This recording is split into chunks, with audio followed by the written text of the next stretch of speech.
This is a tutorial on natural logarithms. A natural logarithm is just a logarithm with base e. Remember, e is one of those special numbers, like pi is a special number, and e is approximately equal to 2.718. E is called the natural base, and we use e in exponential equations when we want a continuous exponential decay or exponential growth. Now again, a natural logarithm is just a logarithm with base e. And if we have y is equal to e to the x, that means the log with a base of e of y is equal to x. You can write this either way. Now when we have a log base e, say we have the log base e of x, we don't write it as the log base e. We write it as the natural log, or ln of x. These two things mean the same thing. Now, because a natural logarithm is just a logarithm with the base of e, then all the same properties apply when we're simplifying natural logarithms that would apply when we're simplifying any other logarithm. So the product property works for natural logarithms. If we have the natural log of x plus the natural log of y, that's equal to the natural log of x times y. Or you can think of the natural log of 4 plus the natural log of 5. Well, that's equal to the natural log of 4 times 5, or the natural log of 20. Remember, the natural log is just the log base e. Now, the quotient property also works for natural logs. If you have the natural log of x minus the natural log of y, that's equal to the natural log of x divided by y. If it's easier to see with numbers, then the natural log of 5 minus the natural log of 3 is equal to the natural log of 5 divided by 3. The power property of logs also works for natural logs.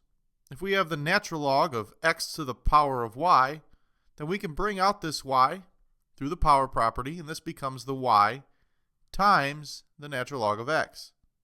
Or again, if it's easier to see with numbers, if you have the natural log of 3 squared, that's equal to 2 times the natural log of 3. So simplifying natural logarithms is just like simplifying normal logarithms.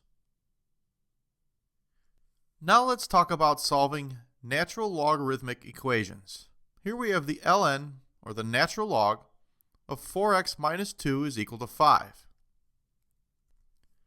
Now remember that this natural log is the same as log base e of 4x minus 2 is equal to 5. So you can rewrite this as an exponential equation. This is the same as e to the 5th power is equal to 4x minus 2. Now e to the 5th power, that's approximately 148.41. And that's equal to 4x minus 2. If I add 2 to both sides, I'll get 4x is equal to 150.41.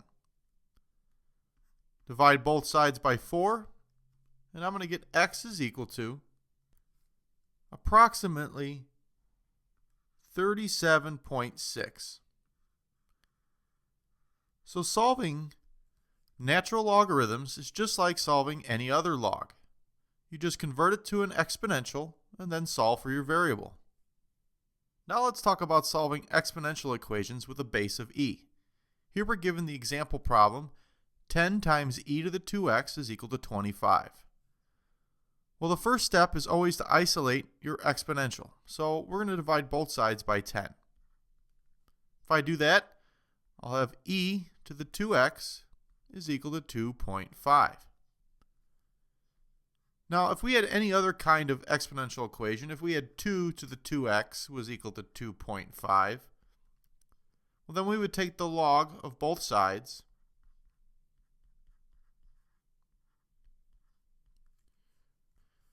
and then use the power property to bring this 2x out front so we could solve for x.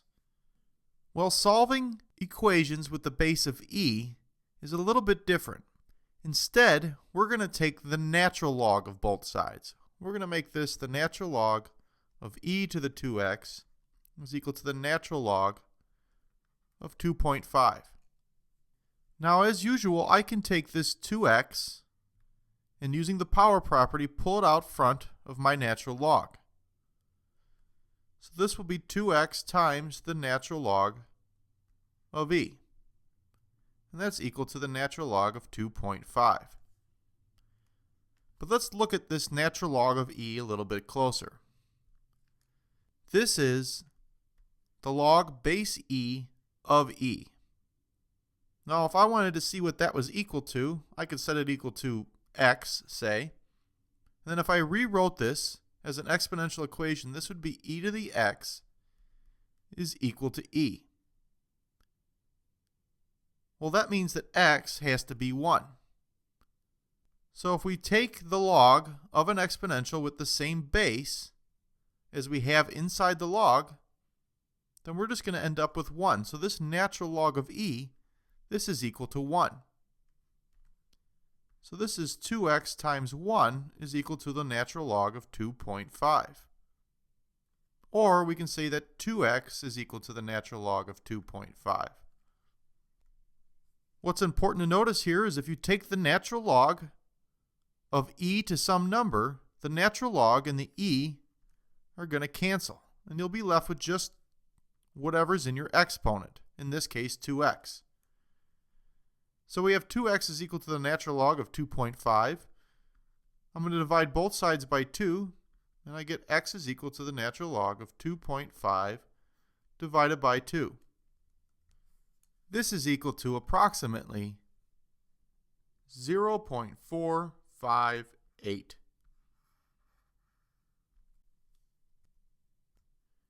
A popular way to use natural logs are in continuously compounded interest problems.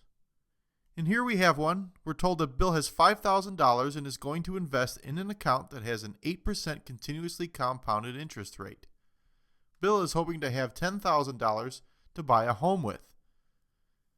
So how long would Bill have to wait before his investment reaches $10,000? Well, the formula for continuously compounded interest is that A is equal to P times E to the RT. A is our account balance at time t. P is our principal, or the initial amount that we invest. E is approximately 2.718. R is our interest rate in decimal form, and T is time. Well, we know A. We're hoping that it's 10,000. We know our P. We're hoping that it's 5,000. Our R is our interest rate, so R is going to be equal to 0.08. And all we need to find out now is T. So if we plug all this stuff in, we'll have 10,000 is equal to 5,000 times E to the 0.08 T. Now here I have an exponential equation that I want to solve. So I'm going to divide both sides by 5,000 to try to isolate my exponential e to the 0.08 t. If I divide both sides by 5,000, then I'll be left with 2 is equal to e to the 0.08 t. Now to get this t out of my exponent, I'm going to take the natural log of both sides. If I do that, I'll have the natural log of 2 is equal to the natural log of e to the 0.08 t. Now when you take the natural log of e to some power, the natural log and the e are going to cancel each other out, and we'll be left with 0.08 t is equal to the natural log of 2. Divide both sides by 0.08, and we'll get t is equal to the natural log of 2 divided by 0.08. If we calculate this out, we'll find out that t is equal to 8.66 approximately. That means it will take this account approximately 8.66 years to reach $10,000. And that completes the tutorial on natural logarithms.